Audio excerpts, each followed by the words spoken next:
E é hora de falar da Revista Oeste aqui no Oeste Sem Filtro, porque essa semana a Oeste publicou uma matéria assinada pelo jornalista Edilson Salgueiro. A reportagem mostra que cidades que adotaram a Lei de Liberdade Econômica, aprovada em 2019 pelo governo de Jair Bolsonaro, registraram um aumento de 40% nas contratações. E para conversar sobre essa reportagem, a gente recebe aqui no estúdio do Oeste Sem Filtro ele, Edilson Salgueiro, mais uma vez. Seja bem-vindo, Edilson. Obrigado mais uma vez aí pela irresponsabilidade do convite de convidar um moleque pretenso para falar com vocês aqui. Edilson já esteve aqui conosco para contar a experiência dele, que passou uma noite em frente ao quartel-general aqui na cidade de São Paulo, e agora vem comentar um pouquinho sobre essa reportagem que está lá no site da Revista Oeste. Você é só entrar no site revistaoeste.com, tá lá, ó, a gente está exibindo na tela o avanço da liberdade econômica nos municípios. Lembrando que essa é uma matéria exclusiva para assinantes. Então, se você está acompanhando aqui o programa Oeste Sem Filtro, ainda não é assinante da Revista Oeste, é fácil, pessoal, é só apontar a câmera do seu celular para esse QR Code que está aparecendo aqui na tela,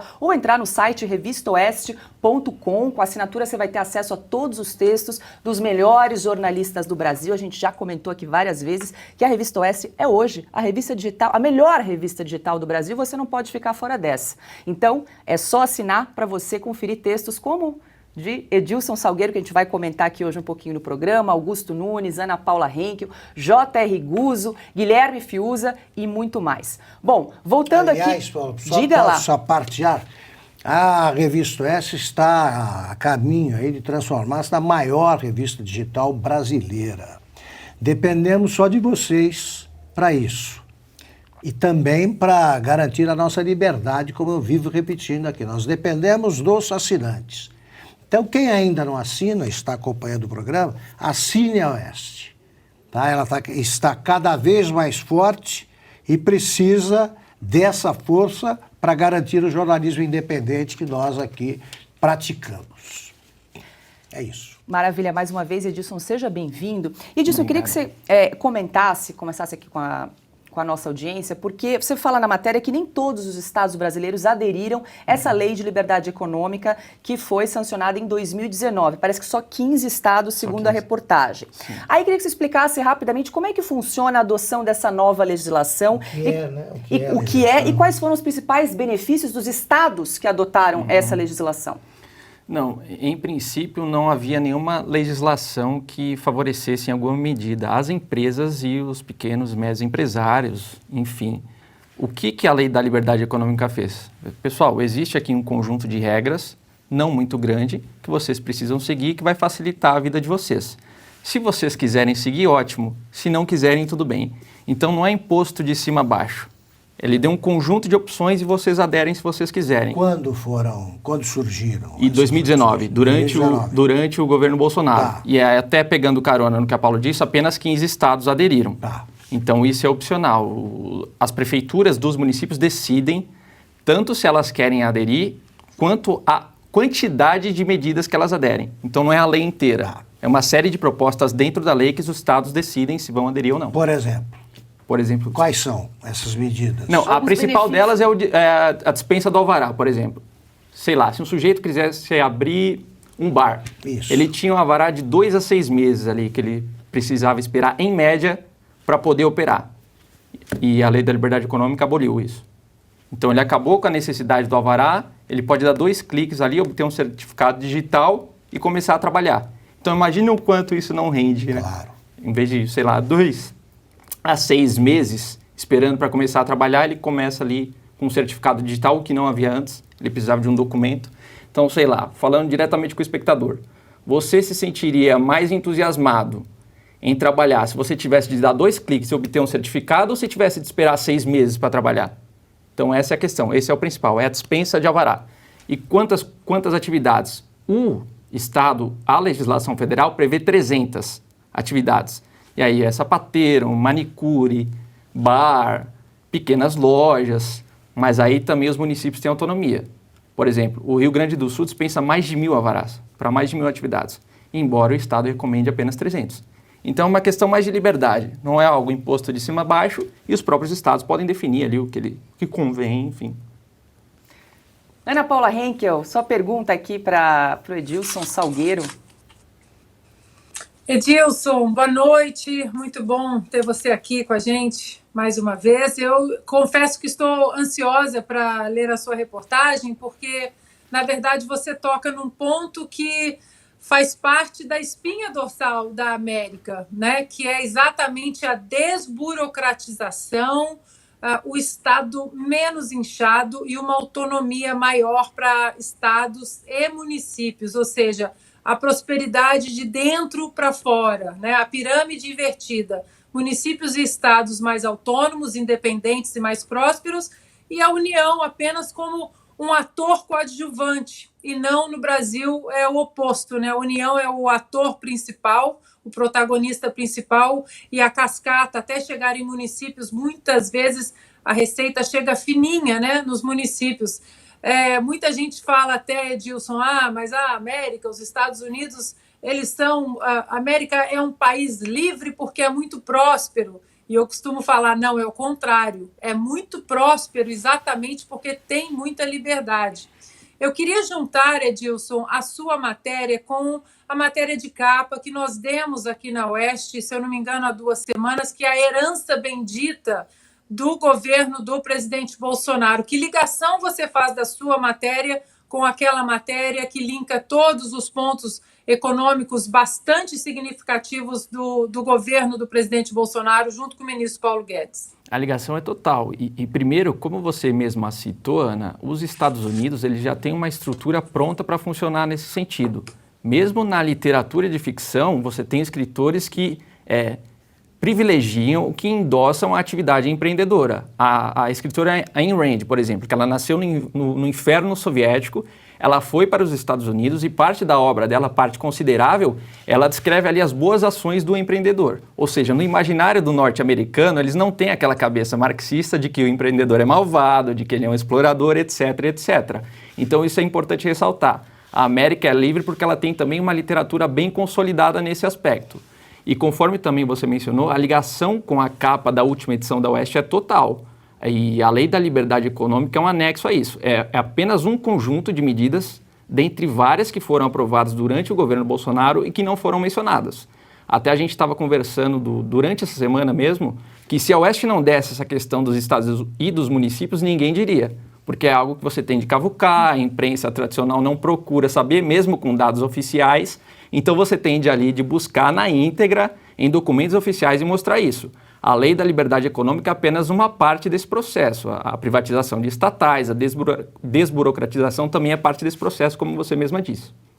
Antes de jogar para o Fiuza, quero lembrar a nossa audiência que a gente está aqui comentando a matéria que foi publicada na Revista Oeste, matéria de Edilson Salgueiro, está aí para a gente dar uma olhadinha, então a chamada, né, o avanço da liberdade econômica nos municípios, e ele mostra como os estados e municípios que adotaram a Lei de Liberdade Econômica, que foi aprovada em 2019 no governo Jair Bolsonaro, causou e trouxe benefícios para esses municípios, como, por exemplo, um aumento no número de 40%, 40% em média. Nas contratações dos municípios que adotaram essa lei de liberdade econômica, que acabou simplificando para os empresários que têm vontade de abrir o seu negócio. A gente sabe como é difícil aqui no Brasil. Diga lá, Fiuza. Salve, Edilson Salgueiro, parabéns pela reportagem. A pergunta é: em que região do país está mais concentrada esses estados e municípios que aderiram à lei? Nos centros mais desenvolvidos, Fiuza, Sul e Sudeste, notadamente os estados de Rio Grande do Sul e Minas Gerais.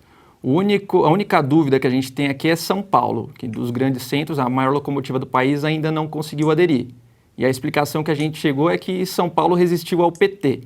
Então, São Paulo tem uma estrutura que independe basicamente do governo federal. Se não for muito barbeiro, São Paulo não vai quebrar. Mas, notadamente, Rio Grande do Sul, que dispensa ali 700 mil, e em Minas Gerais mais de 1.000, basicamente. Esses são os que se destacam segundo o documento oficial, Sul e Sudeste. Mas, Edilson, o que alegam os que são contra a adoção dessa lei? Pois é, o que alegam? O que eles alegam? Bom, o mesmo de sempre, né? Que a burocracia é o que protege o empresário. Então, se você fornecer uma série de requisitos, vamos dizer assim, você precisa, primeiro do alvará, por exemplo, de 2 a 6 meses. Qual que vai ser a diferença de avaliar entre 2 e 6 meses se você é capaz ou não de abrir um bar?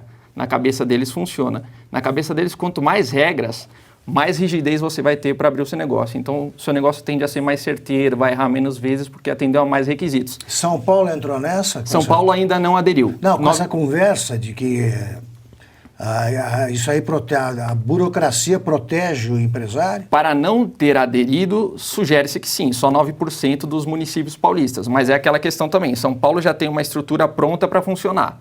Então a questão que fica é, imagina se tivesse aderido à Lei de Liberdade Econômica. Essa é a questão. Você acha que com o novo governador isso aí vai mudar?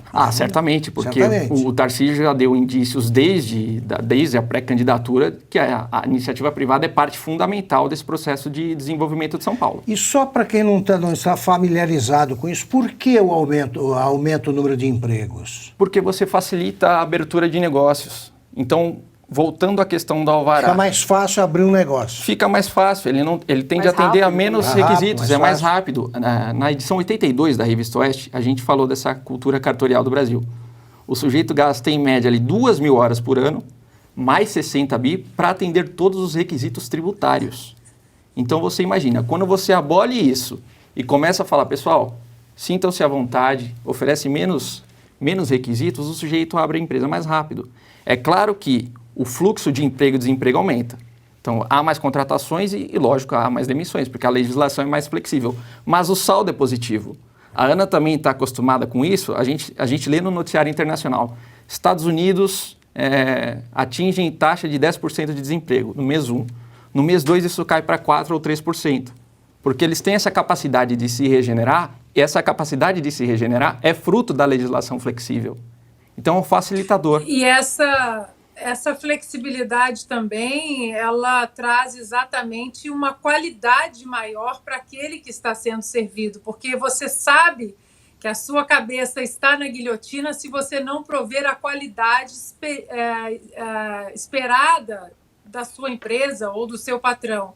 Então, essa flexibilidade, ao mesmo tempo que ela pode gerar emprego e desemprego numa velocidade maior, ela força a pessoa empregada a utilizar daquele emprego com qualidade. Eu queria só fazer uma pergunta, Paula, se a gente ainda tiver tempo.